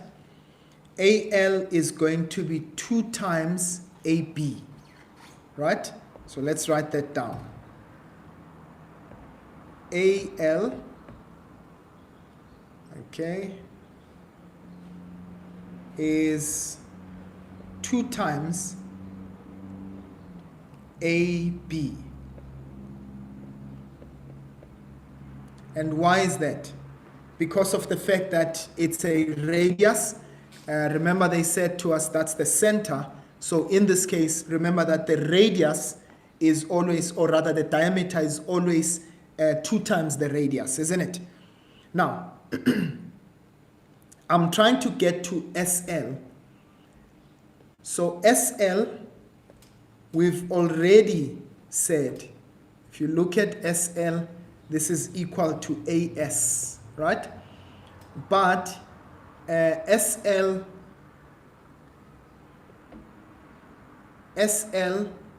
is a half of AL. So this is a half,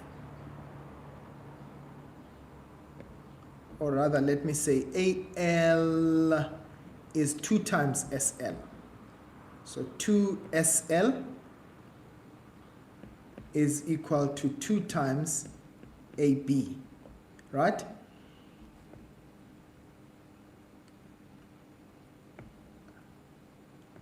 Radius or radii, or rather let me just say diameter. Okay, and again here that is still a diameter. Okay, so they said we must get SL divided by AB, so we're going to divide each side by 2. No, I've actually written this incorrectly. So AL,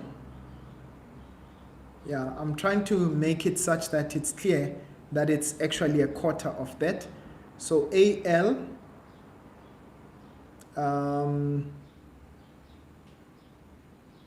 yeah, actually I've written this incorrectly. AL is a half. Okay, right, I'm just trying to write this correctly, guys. But the reality is that the ratio of it is going to be a quarter. So I'm trying to write it in the correct format. So I had AL, right, is 2 times AB. Yeah, that was incorrect. So this was supposed to be 2AL. Okay. So 2AL. All right, please just forgive me. I'm trying to get to the right way of writing it down. So 2AL, right? 2 of these are supposed to give us AB. Right? And now AL, if you notice, there's there's AL over there, right? In terms of SL, so 2SL is equal to AL. So this is going to be 2SL, which is equal to AB. All right? Yeah, so that looks correct. So that's 4SL is equal to AB. And so we divide both sides by 4. They wanted us to write this as SL over AB. So which means SL is equal to AB over 4. And so if I divide by AB on either side, so divide by AB, but what I do on the left, I do on the right, or what I do on the right, I do on the left. So that cancels with that. So SL over AB is equal to 1 over 4. And it does make sense because if you look at SL, it's half of AL, and AL is a half of AB. So that should be 1 over 4. Apologies about that going up and down. Okay.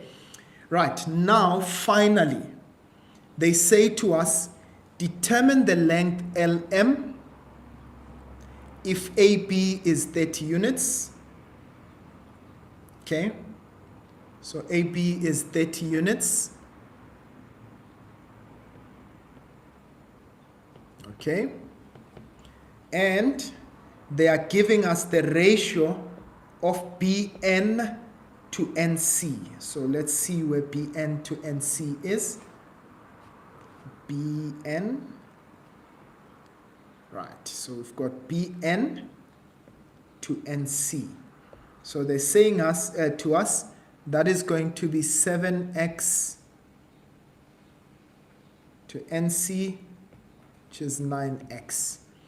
Right, now ladies and gents, what I'm simply going to do is I'm going to now go into that triangle. And please, I want you to note in this case, I'm going to go into, we are looking for LM. So we're looking for this guy over here. So I want you to please note, in this case, I am going to go into that triangle. So I'm looking for the side LM, but I can see I've got parallel lines over there. And please just stay with me, okay? Right, I'm going to remove this so that I don't move away from the diagram so that you guys can see what I'm doing. Right, so I'm going to say the entire side, right? If I look at LB, that is the radius of that big circle. Now, if the diameter is 30 units, then it means that the radius must be half of that. So firstly, LB, right? LB must be equal to half of AB. All right, and this is the radius to diameter. So in this case, LB is 15 units. Okay, so we already know that this is going to be 15 units. Now guys, I want you to please just note in this case, I already know that the entire side is 15 units. I know I've got a set of parallel lines, right? And they've given me the ratio here to be 7x over 9x. So because I know the entire side, I am going to use this entire side in terms of ratios. So I'm going to say, but I know that MN is parallel to LC, right? That's given. Okay, so that is a given fact, right? So now I am going to say the small side that I'm looking for, LM, right? So therefore, LM divided by the entire side, okay, in this case, which is LB. LB is equal to the smaller side, so this will be 9x divided by, now note the entire side, that will be 9 plus 7, so that will be divided by 16x. Note, I'm saying the smaller side here divided by the larger side over there, which is going to be the 9 plus the 7, which will give us 16x. Right, now note, in this case we know the side LB, you can cancel out those x's over there. So this will give me LM over LB. We know the side in terms of units. 15 will be equal to 9 over 16. Oh, by the way, I didn't write down the reason there. That is going to be the line parallel to the third side of a triangle. Okay? So line parallel to the third side of a triangle, or you can simply say that they are proportional, right? And so for me to find the side LM, that would be 9 times 15 over 16, and so that entire side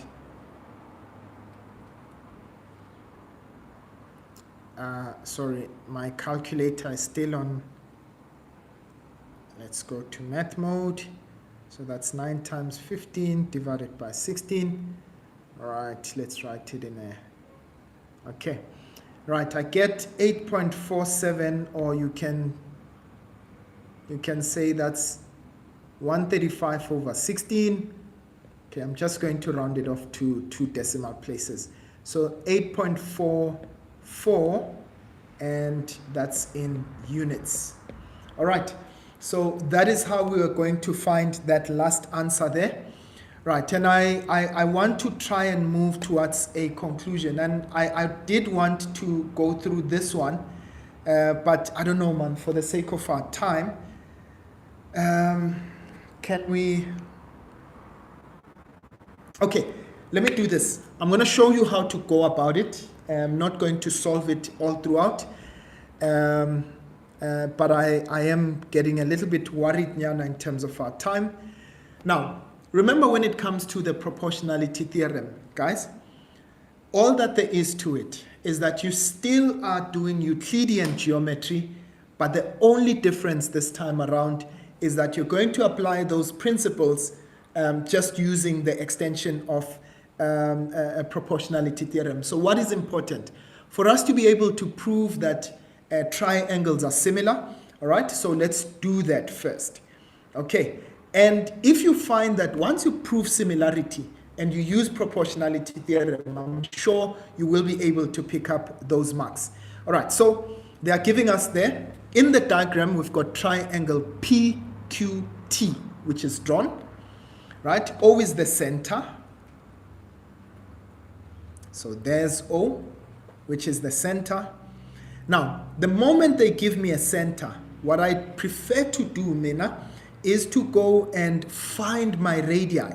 So already that tells you I've got radii OP as well as radius OQ. Okay, those are equal. So in that case, that makes angle P1 therefore equals to angle Q. That's an isosceles triangle, right? Those are angles opposite equal sides. They say O is the center of the circle. OD bisects PQ. Let's see, OD bisects PQ. So it already makes this angle 90. That's the first theorem. A line from center is bisects a chord, so it must be perpendicular. And then finally, they say PT is perpendicular to QT. So they're showing us that that's a 90-degree angle over there. Right, and then they say to us, prove the following, that O3 is equal to QPT. Where's O3? There's O3 over there. And they are saying is equal to QPT. So O3 is equal to this entire angle. All right. So, please, I want you to stay with me. I am going to do this and say, let's let angle Q be X. And guys, there's nothing wrong with doing that, right? I'm going to be working with an abstract angle. So I said, let angle Q be equal to X. Now let me find other angles that are either equal to X or related to X. Now what did we say? It means that angle P1 will be equal to X, right? I want you to note that. So in this case, we've now found out that angle D2 is going to be equal to 90 degrees. What would be the angle O3? Angle O3 will therefore be 90 minus X. But I want you to note this. In the bigger triangle, if this is 90, that's X. So in this triangle over here, right? But I'm going to show you as I do it, right? If this angle is 90 here, and this is X, this entire angle is going to be 90 minus X. So I am going to be using that abstract angle in order for me to prove. So I'm going to say, let angle Q be equal to x. All right. Now, we said, let's find out other angles that are either related or that are equal to x. So then we said, okay, but we know in this case that D2, angle D2 is equal to 90 degrees. Why is that? Because the line from center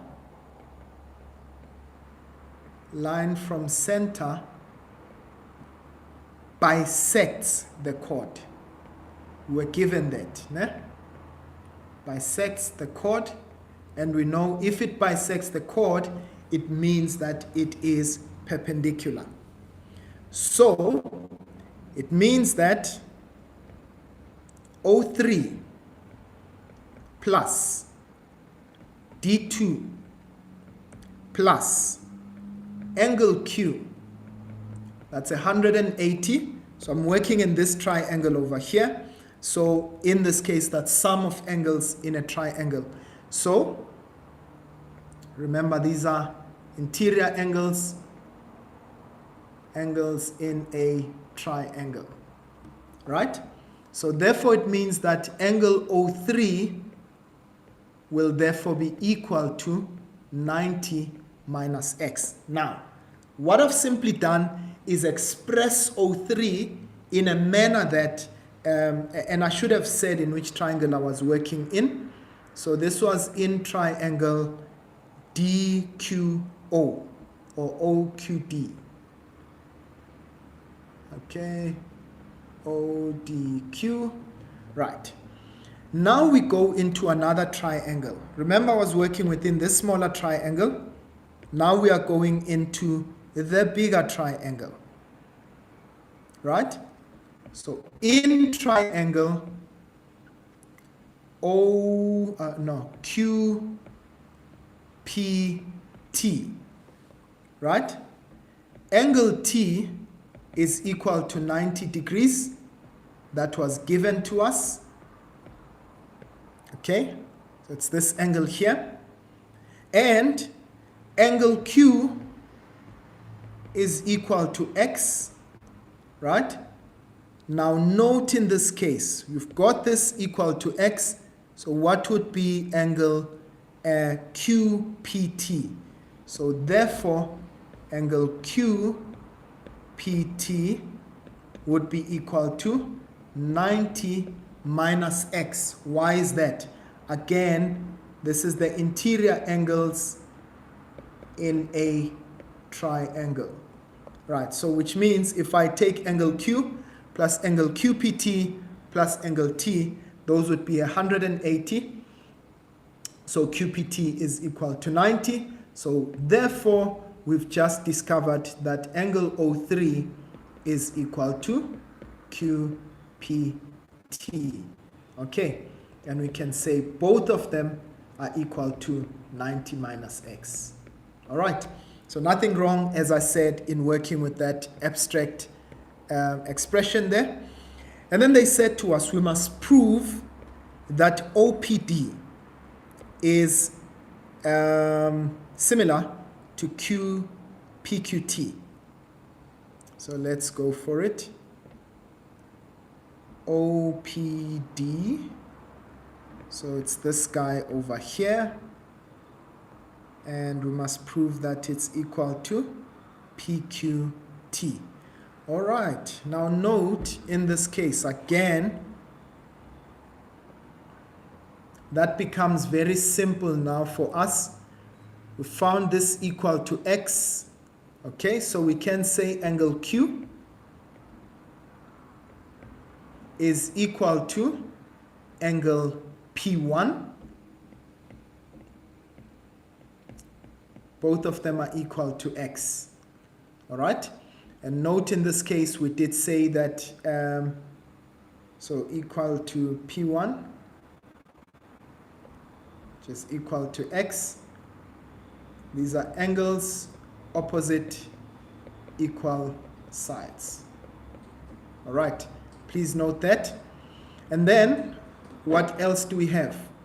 We've got the two 90s there. So D1 equal to T.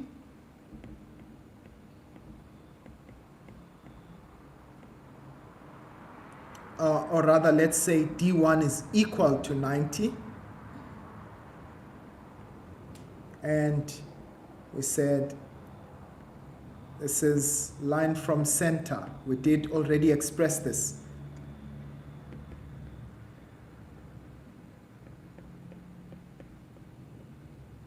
Perpendicular to, bisects chord. All right, I'm wrapping up, Shes. And in this case, therefore it means D1 must therefore be equal to angle T. Both are equal to 90. Okay, right. Now, please, guys, when you are proving similarity, note that the one thing that you're always going to do is ensure that once you get to proving two angles, the third one automatically becomes equal. So, in that case, we've proven two angles equal. So, we're working with OPD. Sorry, we're working with this angle over here. So, what does that mean? It means that, therefore, O2, okay, must be equal to QPT as well. So, therefore, O2 must be equal to OQPT. So, which means it's also equal to 90 minus x. And in this case, we can just simply say it's the third angle of a triangle. So please remember, once you've proven two angles equal, the third one automatically becomes equal. So therefore, I can say that triangle OPD is similar to triangle PQT. All right, and in this case, that is because we've got angle, angle, angle. And there was nothing wrong for those of you that proved perhaps OPD OQD similar to PQD, and as a result, similar to the other one as well. All right, now let's go to the last point of it. Now they say to us, we must prove that OQ times QT is 2PD squared. Now, the first point of reference is for us to start by what we've already proven over there, right? Let's start there and say, but we've got OP over PQ, right? Which will give us PD over QT, and this will be equal to OD divided by PT. You know, I always tell my students, the first time I got this right was in an exam, when I was writing my final exam. So, why is this? This is the proportionality theorem. Please don't forget that. Okay. Right. Now, let's see. Is there anything that we are looking for over there? So, we've got OQ and QT. Okay. Right. Let's see. So, there's PD over there. So, I can take that ratio. So they had QT. All right, so it doesn't look like, okay, we'll come back to this if it does suffice, but let's look for another set of another set of lines. So let's see. In fact, we can use this. Let's see. So once you've proven proportionality, right? Sometimes we're going to look for sides that are equal, All right, so in certain instances, we're going to look for sides that are, proportional in terms of ratio-wise. So let's see, if I've got QT over there, and I've got PD over there, right? Let's see. I've got OP. And, sometimes I think the thing that makes it difficult is just navigating with the drawing as well. And if you don't mind, I'm going to try and just remove all the stuff that we've written.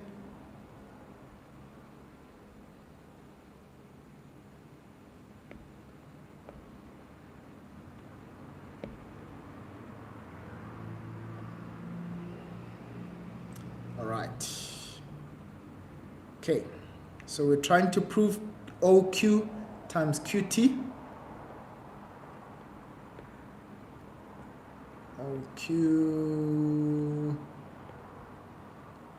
times QT equal to 2 PD squared. Okay, times 2 PD squared. Okay, right. So we still worked with OP over PQ.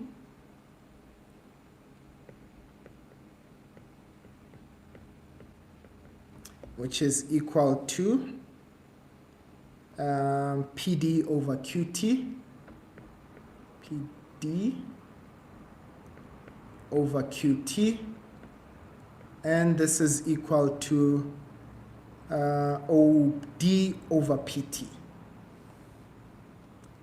OD over PT. All right. So we're still saying that it might be that when I look at this, I'm not able to see it readily, right? So now you're going to have to navigate, and guys, might I say this, sometimes even myself, it takes me time for me to get to a point where I can figure out what's the next best step, right?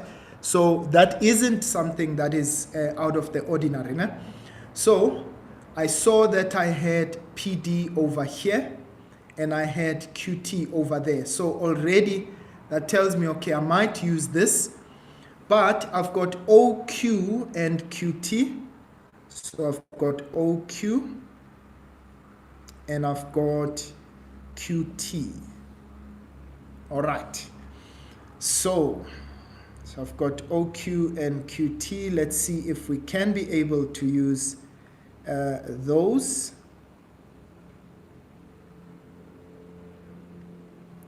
Right, so we've got another similar set of triangles. Right, if you remember, we were using this triangle here, right, and proving that it is similar to the bigger triangle. But remember, we still have also this smaller triangle. And I'm going to try the ratio and proportion thereof. So I'm going to say to myself, right, we've proven already that the angles were equal, right? So which means that triangle QDO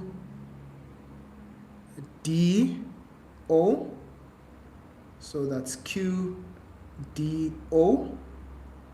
is also similar to triangle Q.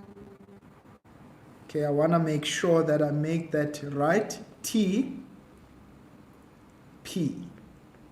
Right. So I'm proving, right? Remember, we use this triangle over the bigger triangle. All right. Now let's get the ratio and proportionality of this. So which means QD over QT will be equal to OQ divided by QP, and this is equal to OD, this is divided by PT. All right, now, right, let's quickly have a look at it. So I can see that ratio OD over PT, right? That is over there.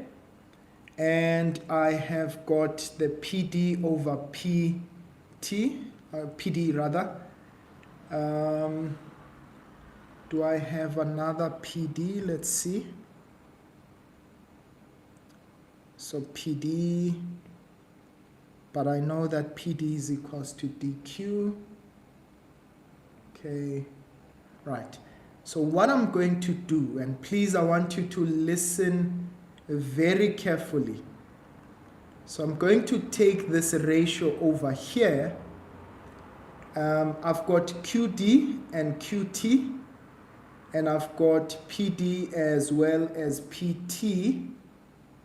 All right, so I'm trying to see where we can use PD. PD is equal to QT.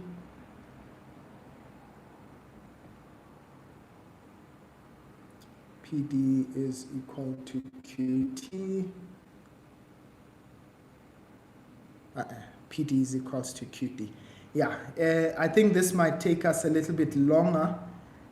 So I think with that said, you can still work it out. I'm just worried for the sake of time.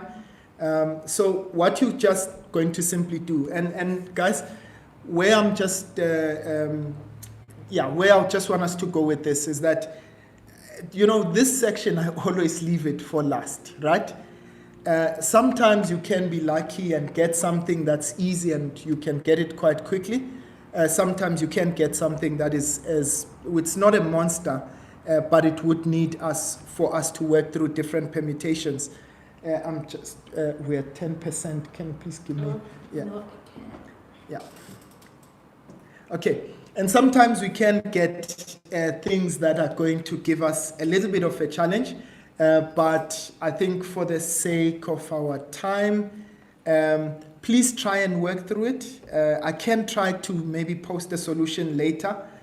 But Shem, I think my nerves and the pressure are getting to the best of me.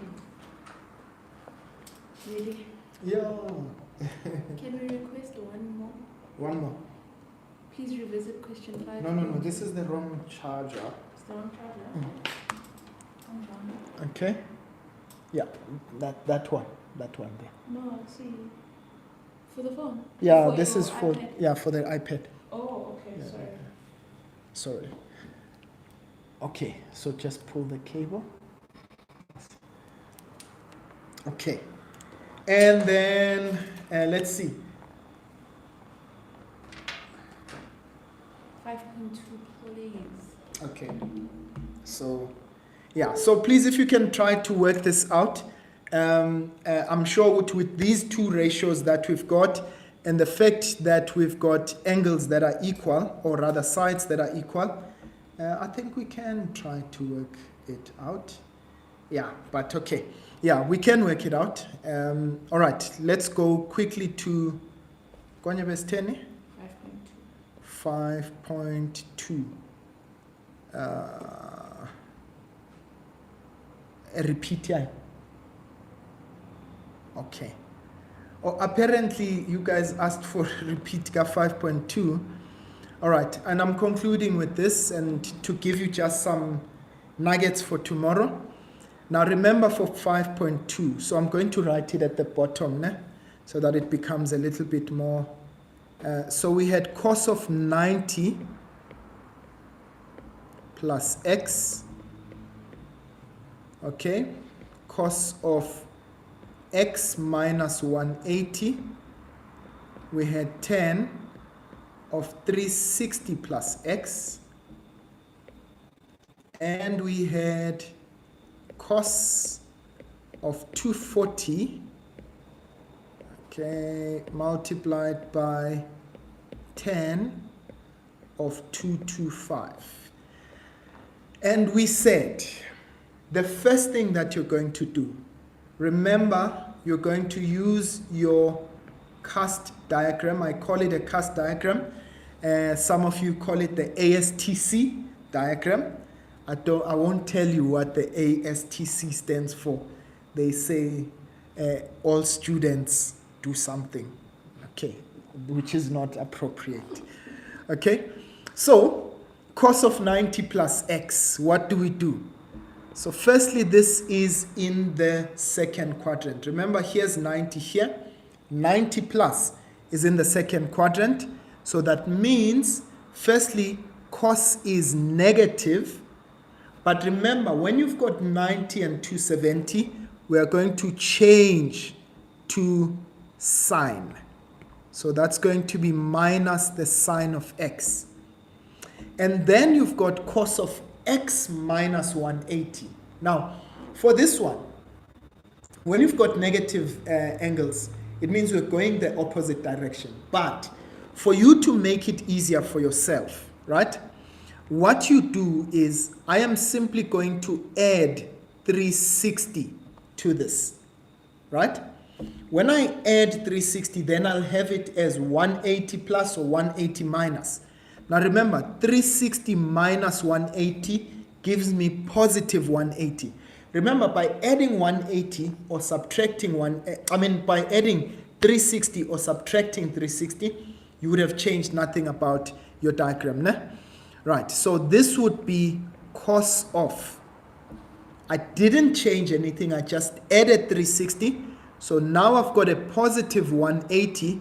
360 minus 180 gives me positive, but the x remains positive. So I've got cos of 180 plus x. And then I've got tan 360 plus. Now if I've got an angle that is bigger than 360, so 360 is over here. So if I say 360 plus, I'm back in the first quadrant. Or what you could have done is just simply subtract 360.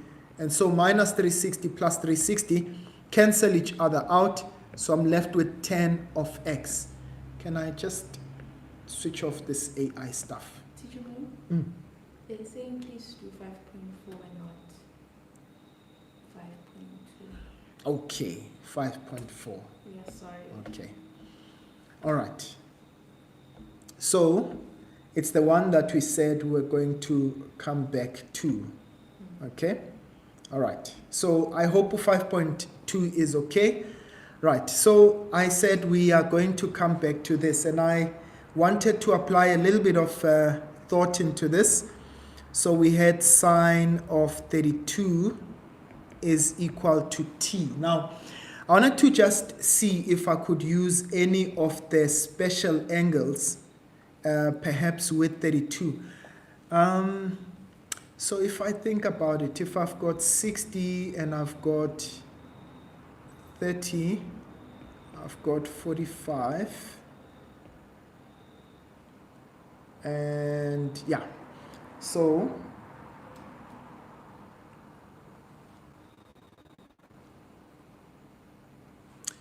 if I said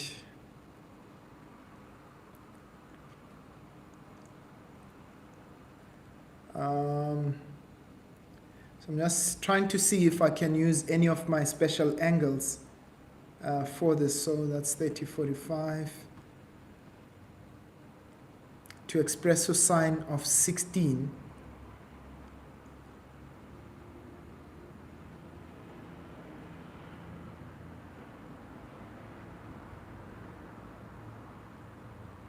All right.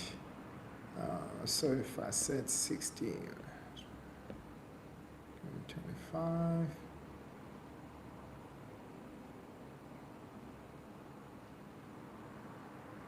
Okay. Right. I think I may have to use the double angle formula, but let's see. Sine of 32 being equal to t, as I did say, in terms of 16. So this is sine of 2 times 16, and this is equal to t. All right.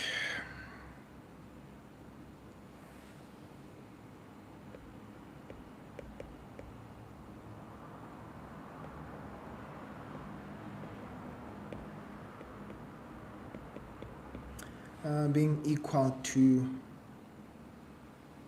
t.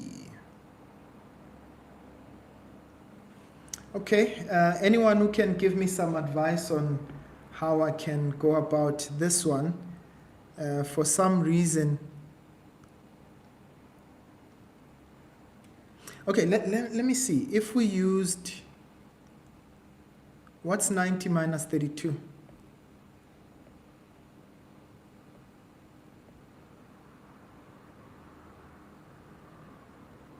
So if we said 58.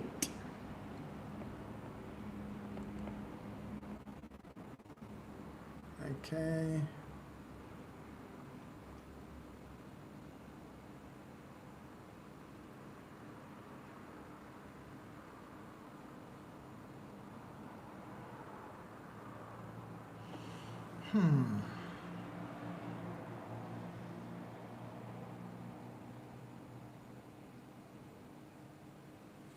Yeah.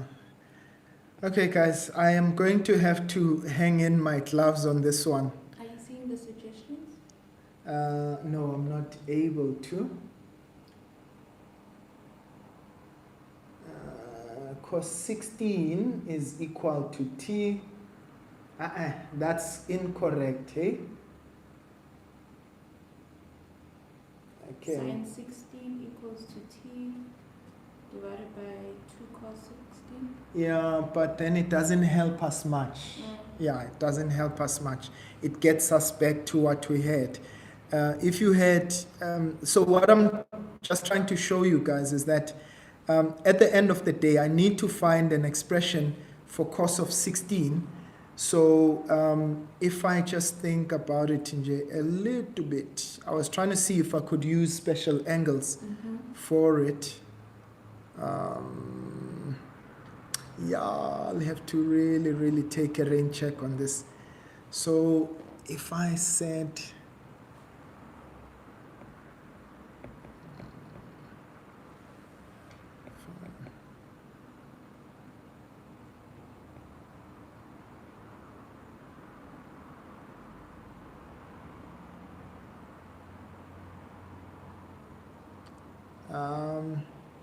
that's 45 minus 16.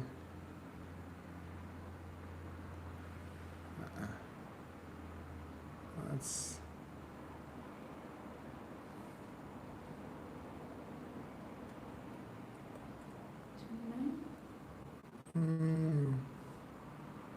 no, it still doesn't work. Kwenye bestay in 58, ne? If you use a cross diagram? Oh, hang on. So if we've got 28,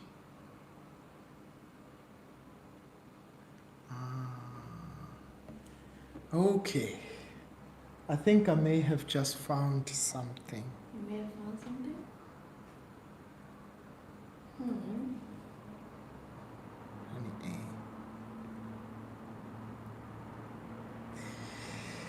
Ish, I don't know if it's going to work. I don't know if it's going to work. I want to see. So 32. 30. No, I was trying to see if I can use any of my special angles. So that would be 32. It gives us 28, yeah, but it doesn't help us much. Okay, guys, I think I'm going to have to take a rain check on this one. If I do find a solution, I'll come back to it, but it would have been the 3 marks I donate to the examiner. Okay, right. Let me see. Use the half angle formula using the double angle of cos. Yes, but still, I was trying to go to the half angle formula, but ultimately it's still going to get us to the same thing, right? I don't have a cos of 16 in that case. Sure. You know what? I hate it when this happens because just when we are driving, then the answer will come. All right, guys, I think in the, with the risk of trying to waste time, let's rather close it here. And it shows anyone can have challenges with any question in mathematics. Né? But I'm just trying to, I want to just try and encourage you guys that remember for tomorrow, forget about what happened on Friday. Focus. Start with the things that you know. Also, just be careful of, I heard a lot of people say they didn't get to finish. So be careful of trying to waste time. Particularly, you see, when you get a question like this, where you are not really clued up or clear on what to do the first time around. Okay, please don't stay for too long and don't beat yourself up, find a way just to recover quickly, go to the next question. And you could see, I skipped this question, I was able to answer all the others. And in this case, if it is that there's one or two questions that you are not able to get correct, it's not the end of the world. You're still able to continue with all the other stuff. And we're going to come back on Thursday. We might have a bit of a problem with Sunday because I'm traveling. So what we'll do is that maybe for next week, we will change our session, our time to rather Saturday. Yes. Yeah, maybe we'll do our live on Saturday. So Thursday, we'll be looking at physical science, paper 1. All right, and then on Saturday, we'll be looking at physical science, paper 2, the love of my life. Ne? All right, so guys, I want to wish you all of God's best for tomorrow. It's gotten dark outside. We've been here for long enough, and I want to wish you all of God's best. Please stay calm tomorrow. Your nerves, please make sure that they are as low as possible. Build your confidence up with the stuff that you know. And probably, paper 1 was not too bad. So probably they might want to tighten up a little bit on paper 2. But the questions that I chose this question paper because I thought the questions were really quite tough. As you could see, I hadn't done it before. So on 1 or 2 questions, there was a little bit of this and that. But I promise you tomorrow, if you keep calm, you'll be able to get through with it. I want to wish you all of God's best. We'll see you again next time. Remember, I missed out on my sister's wedding just to be with you guys. So please invite others as well. Yes. We'll see you guys on Thursday. Sharp, sharp. Sharp, sharp. Oh, and from Ushes. Sharp, sharp.